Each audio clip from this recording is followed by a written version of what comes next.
많은 황소가 나를 에워싸며 바산의 힘센 소들이 나를 둘러쌌으며 내게 그 입을 벌림이 찢으며 부르짖는 사자 같으니이다. 나는 물같이 쏟아졌으며 내 모든 뼈는 어그러졌으며 내 마음은 밀랍 같아서 내 속에서 녹았으며 내 힘이 말라 질그릇 조각 같고 내 혀가 입천장에 붙었나이다. 주께서 또 나를 죽음의 진토 속에 두셨나이다. 개들이 나를 에워쌌으며 악한 무리가 나를 둘러 내 수족을 찔렀나이다. 내가 내 모든 뼈를 셀 수 있나이다. 그들이 나를 주목하여 보고 내 겉옷을 나누며 속옷을 제비 뽑나이다. 여호와여, 멀리하지 마옵소서. 나의 힘이시여, 속히 나를 도우소서. 내 생명을 칼에서 건지시며 내 유일한 것을 개의 세력에서 구하소서. 나를 사자의 입에서 구하소서. 주께서 내게 응답하시고 들소의 뿔에서 구원하셨나이다. 내가 주의 이름을 형제에게 선포하고 회중 가운데서 주를 찬송하리이다. 여호와를 두려워하는 너희여, 그를 찬송할지어다. 야곱의 모든 자손이여, 그에게 영광을 돌릴지어다. 너희 이스라엘 모든 자손이여, 그를 경외할지어다. 그는 곤고한 자의 곤고를 멸시하거나 싫어하지 아니하시며 그의 얼굴을 그에게서 숨기지 아니하시고 그가 울부짖을 때 들으셨도다. 큰 회중 가운데에서 나의 찬송은 주께로부터 온 것이니 주를 경외하는 자 앞에서 나의 서원을 갚으리이다. 겸손한 자는 먹고 배부를 것이며 여호와를 찾는 자는 그를 찬송할 것이라. 너희 마음은 영원히 살지어다. 땅의 모든 끝이 여호와를 기억하고 돌아오며 모든 나라의 모든 족속이 주의 앞에 예배하리니 나라는 여호와의 것이요 여호와는 모든 나라의 주제심이로다. 세상의 모든 풍성한 자가 먹고 경배할 것이요 진토 속으로 내려가는 자 곧 자기 영혼을 살리지 못할 자도 다 그 앞에 절하리로다. 후손이 그를 섬길 것이요 대대의 주를 전할 것이며 와서 그의 공의를 태어날 백성에게 전하며 주께서 이를 행하셨다 할 것이로다.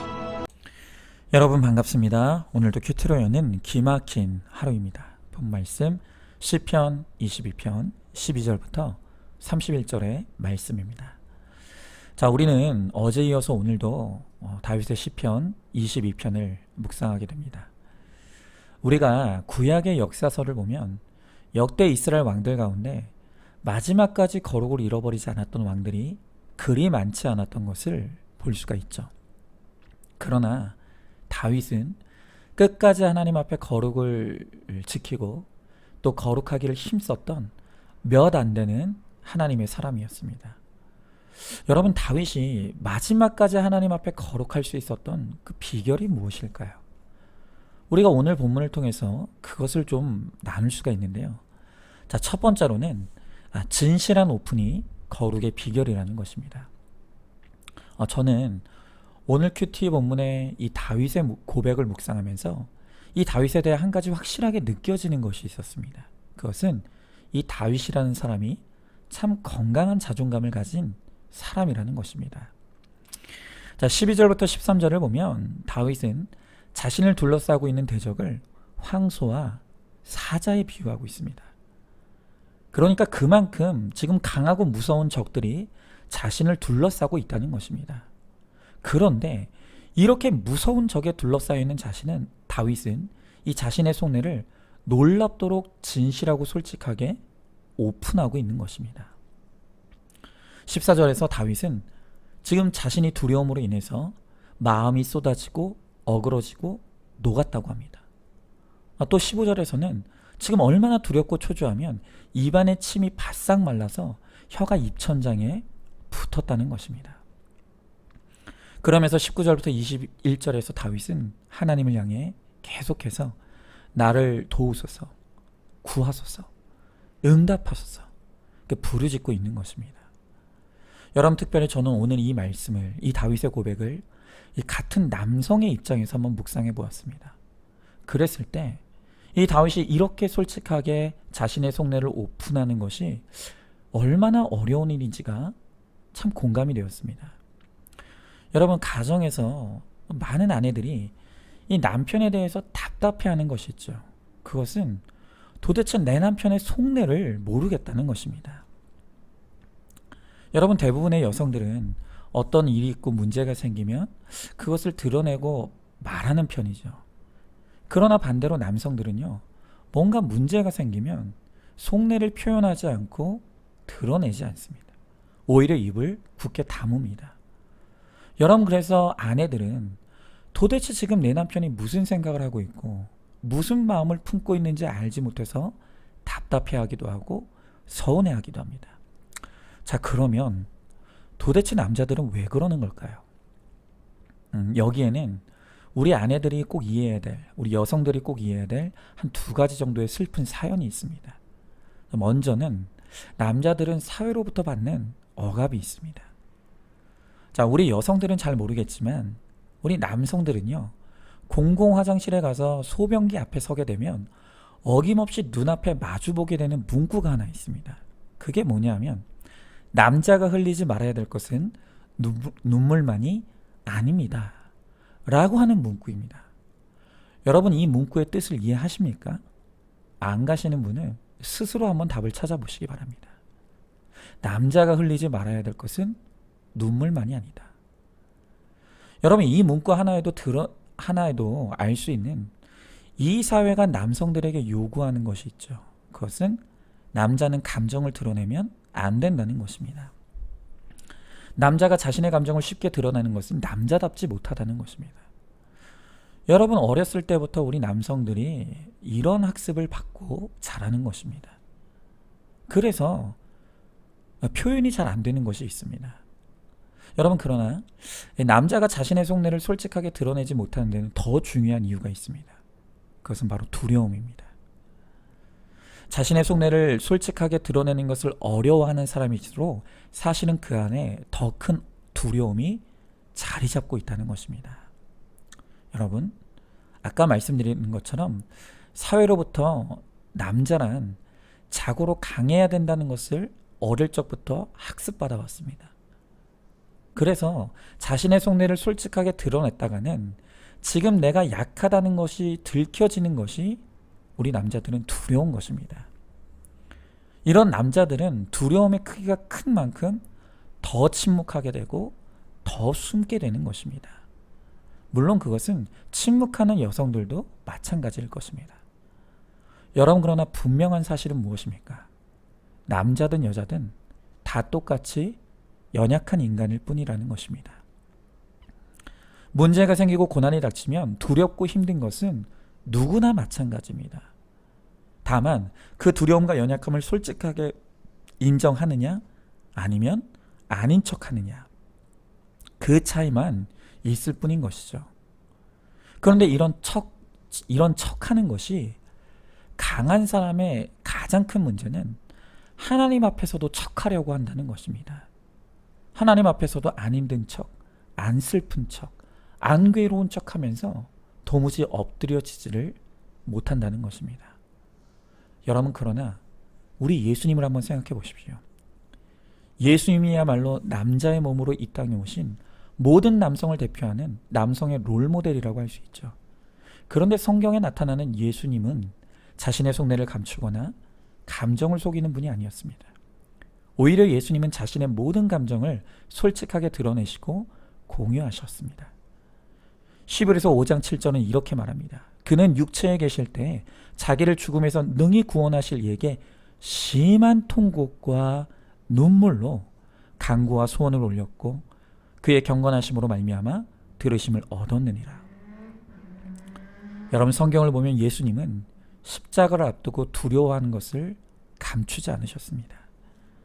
그리고 하나님 앞에 솔직하게 심한 통곡과 눈물로 기도하며 하나님의 도우심을 구했습니다.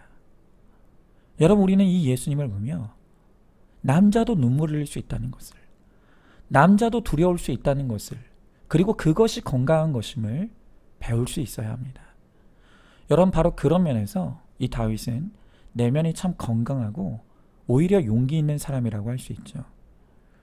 그는 오늘 문제 앞에서 자신의 두려움과 초조함을 솔직하게 오픈하고 있습니다.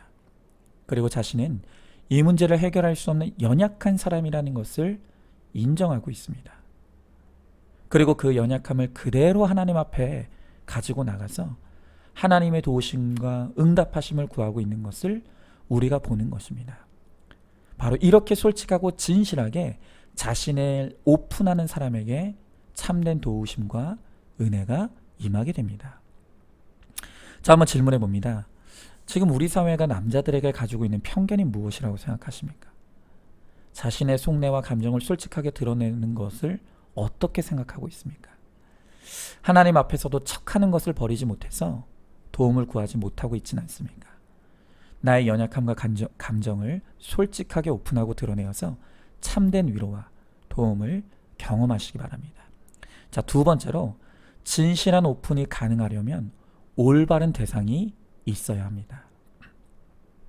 여러분, 우리가 앞서 예수님을 보고 또 다윗을 보았듯이 자신을 진실하고 솔직하게 드러내고 오픈하는 것은 우리의 거룩을 위해 너무 중요한 것입니다. 자, 그러나 여기서 중요한 것은 오픈이 이렇게 중요하다고 해서 아무에게나 오픈해도 되는 것은 아니라는 것입니다. 여러분, 오픈도 올바른 대상에게 하지 않으면 오히려 그것이 독이 되어 돌아올 수 있다는 것입니다. 여러분, 오늘 다윗도 이렇게 자신의 속내를 솔직하고 진실하게 오픈할 수 있었던 이유가 무엇이겠습니까? 그것은 그 대상이 올바랐기 때문입니다. 여러분, 지금 다윗이 그의 속내를 오픈하는 대상이 누구입니까? 하나님입니다. 오늘 24절의 말씀에 다윗이 이렇게 말하고 있습니다. 하나님은 공고한 자의 공고를 멸시하거나 싫어하지 아니하시며 그의 얼굴을 그에게서 숨기지 아니하시고 그가 울부짖을 때 들으셨도다. 그렇습니다. 하나님은 우리의 오픈에 올바르게 반응하시는 하나님이십니다. 우리의 어떤 연약함도 감정도 들어주시고 받아주십니다. 그래서 하나님 앞에서는 우리가 어떤 것이라도 숨김없이 오픈할 수가 있는 것입니다. 여러분, 그러나 사람은 다릅니다. 우리가 올바르지 못한 대상에게 나를 드러내고 오픈할 때 그것이 오히려 나에게 더 큰 상처가 되고 독이 될 수 있다는 것이죠. 여러분, 실제로 미시간 대학의 심리학자 에단 크로스의 저서 내면의 소리에서 소개한 바에 따르면 그는 수천 명의 중학생들을 7개월 동안 관찰하게 되었을 때 이 속마음을 친구들에게 지나치게 털어놓게 되면 다양한 위험에 처하는 것을 보게 되었다는 것입니다. 이상한 소문과 가십거리의 대상이 되고 심지어 왕따를 당하기도 했다는 것이죠. 여러분, 그런데 이와 같은 일은 교회 안에서도 빈번하게 일어나는 일이라는 것입니다. 여러분, 아무리 교회라 할지라도 구원이 목적이 되지 못하고 말씀으로 내 죄를 보는 훈련이 되지 못한 공동체는 다른 사람의 연약함을 받아주지 못합니다. 그래서 아무리 교회라 할지라도 이런 공동체에서 내 연약함을 오픈하는 것은 매우 위험한 일입니다. 그렇기 때문에 구원을 목적에 둔 이 말씀이 있는 공동체가 너무 중요한 것입니다. 말씀으로 내 죄를 보는 회개를 이룬 이 거룩한 사람들이 모여있는 공동체, 바로 이런 공동체가 어떤 오픈이라도 받아내고 채울할 수 있는 그런 올바른 공동체가 될 수 있는 것입니다.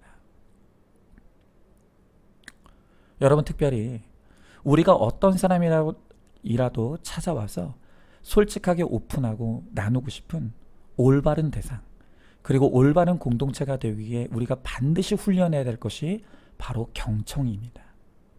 경청의 훈련이 올바른 대상이 되는 지름길입니다. 여러분, 24절을 한번 다시 보시면 다윗은 하나님에 대해 묘사하기를 하나님은 공고한 자에게 얼굴을 숨기지 않으시고 울부짖을 때 들으신다고 하십니다. 하나님은 얼굴을 숨기지 않고 들으신다.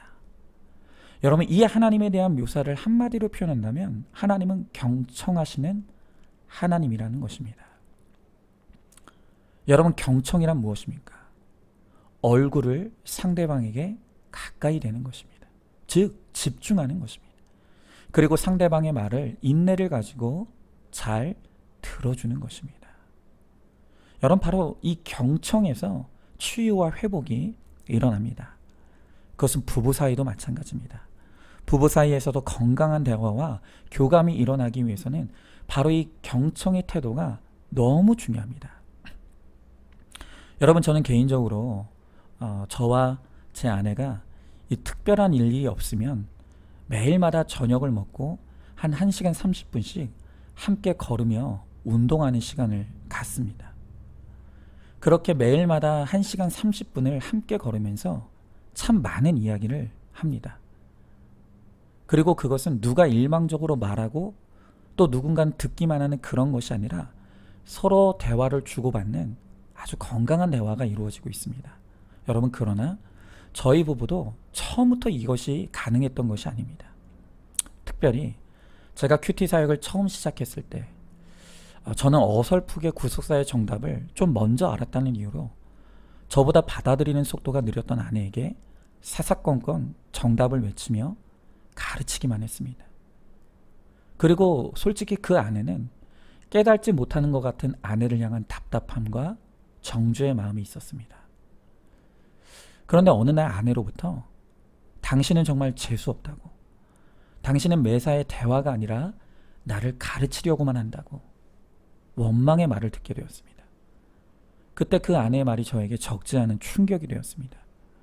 그러면서 나는 구속사를 말하고 있는데 왜 아내는 내 말에 반감을 가질까 고민하고 묵상했는데, 바로 저의 말에 결여되어 있는 것이 바로 이 경청의 태도, 공감과 체율이 결여되어 있다는 것을 깨닫게 되었습니다. 여러분, 사실 제가 원래부터도 감성보다는 이성이 강한 사람입니다. 그래서 공감 능력이 참 많이 떨어지는 사람입니다. 그런데 아내와의 소통 문제에서 제 문제의 심각성을 더 깨닫게 된 것입니다. 그래서 그때부터 잘 안 되지만 아내의 말에 얼굴을 숨기지 않고 또 듣기에 힘쓰고 공감하려고 애썼습니다. 물론 지금도 많이 부족합니다. 그러나 그렇게 경청하려는 노력만으로도 아내에게는 고마움이 되었습니다. 그리고 대화의 물꼬가 트이고, 그리고 그 대화의 시간이 점점 길어지고, 그리고 거기서 서로의 거룩을 돕는 서로에게 올바른 대상이 되어져 가고 있습니다. 이렇게 우리가 상대방의 구원을 돕는 올바른 대상이 되기 위해서는 이 상대방에게 얼굴을 마주대야 하고 잘 들어주는 이 경청이 너무너무 중요합니다. 이렇게 구원을 위해 경청을 아끼지 않는 수고를 해주는 올바른 대상이 되어줄 때 우리가 나와 다른 사람을 구원으로 이끌 수가 있는 것입니다. 자, 한번 질문해 보시죠. 나는 올바른 대상에게 내 문제를 오픈하고 있습니까? 함부로 아무에게나 내 이야기를 털어놓았다가 도리어 상처받고 따돌림 당한 경험이 있습니까? 다른 사람의 이야기에 얼마나 경청하고 있습니까? 경청보다는 정답만 이야기해서 오히려 상대방에게 상처를 주고 있지는 않습니까? 이제는 구원을 위한 올바른 대상이 되어서 다른 사람들을 구원으로 이끄시기 바랍니다. 자, 이제 마지막으로 결국에 우리는 하나님께로 가야 합니다. 여러분, 다윗의 삶을 보면 다윗의 주변에 정만 있었던 것은 아니죠. 요나단처럼 목숨도 아끼지 않는 좋은 친구도 있었고, 나단 선지자처럼 좋은 영적인 지도자도 있었습니다. 여러분, 그러나 결국 다윗이 가장 가까이 갔던 대상은 바로 하나님입니다. 다윗은 25절에 주를 경외하고, 또 26절에 여호와를 찾고, 또 27절에 여호와를 기억하고 돌아오라고 합니다. 그는 끊임없이 하나님께로 가기를 원했고 다른 사람들을 하나님께로 인도하기를 원했습니다. 여러분, 사람이 아무리 좋아도 결국 사람은 진정한 나의 도움이 될 수 없습니다. 사람의 위로와 권면은 한계가 있습니다. 그래서 다윗은 우리에게 사람을 넘어서서 결국엔 하나님께로 가야 한다고 권면하고 있는 것입니다. 여러분, 그래서 좋은 지도자, 좋은 지체는 자신을 의지하게 하는 사람이 아니라 하나님을 바라보게 하고 하나님을 의지할 수 있도록 돕는 사람이 좋은 지도자이고 좋은 지체입니다. 여러분, 제가 이 큐티 사역에 집중하는 이유도 바로 거기에 있습니다. 여러분, 이제껏 우리 한국의 교회는 성도가 오로지 목사의 설교와 가르침에만 의존하도록 그렇게 만들었습니다. 여러분, 그러나 이 큐티는 우리 성도님들이 목사를 통해 하나님을 만나는 것이 아니라 성도 한 사람 한 사람이 각자 하나님과 1대1로 대면하는 훈련이고, 그리고 오늘 나에게 말씀하시는 하나님의 음성을 직접 듣는 훈련입니다. 자, 여러분은 하나님이 살아계시다는 것을 믿으십니까? 아마 이 질문하면 아니라고 대답하실 분 거의 없을 것입니다. 그런데 막상 그 살아계신 하나님을 누리고 있느냐고 한다면 많은 분들이 그렇지 못하다고 대답합니다. 여러분, 왜 하나님은 살아계시는데 나는 그것을 누리지 못합니까? 우리는 그것을 누려야 합니다. 체험해야 합니다. 그런데 그것이 어떻게 가능합니까? 그것을 가능하게 해주는 것이 바로 큐티입니다. 여러분, 누구라도 하나님이 살아계시다는 것, 그리고 하나님이 오늘 나에게 말씀하시는 하나님이라는 이 믿음을 가지고 말씀 앞으로 나가면 하나님이 반드시 나를 만나주시고 나에게 말씀하여 주신다는 것입니다. 그 생생하고 풍성한 하나님과의 관계를 누리고 체험하는 사람이 다른 사람에게도 확신을 가지고 하나님을 전할 수 있는 것입니다. 여러분, 저는 우리 모든 성도님들이 저를 넘어 하나님을 대면하여 만나고 또 누리게 되기를 진실로 소망합니다. 그것이 제가 이 큐티 목회에 전념하는 목적이고 목표입니다. 오늘 이 말씀을 듣는 모든 성도님들이 바로 그 하나님을 만나고 누리는 은혜와 축복이 임하게 되기를 소망합니다. 그래서 오늘 30절 말씀처럼 내가 만나고 누리는 그 하나님을 나의 자녀와 후손과 대대에 전하고 모든 백성에게 전하는 생명의 전달자가 되기를 간절히 소망합니다. 자, 한번 질문해 봅니다.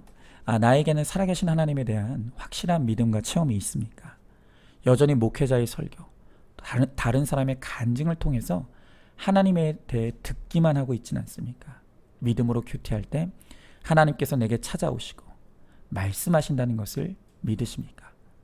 큐티로 하나님을 만나고 체험함으로 내가 바로 간증의 주인공이 되어서 많은 사람에게 살아계신 주님을 전달하는 생명의 통로가 되시기 바랍니다. 자, 오늘도 9월 16일 보석상자입니다. 물질의 복, 건강의 복, 성공의 복이 아니라 신령한 복을 주시는 하나님 때문에 우리는 가난하고 아프고 실패할 때도 찬송할 수 있습니다. 아멘. 오늘도 큐티로 기막힌 하루를 살아내는 하늘가족 공동체 우리 모든 성도님 되시기를 주님의 이름으로 축복합니다.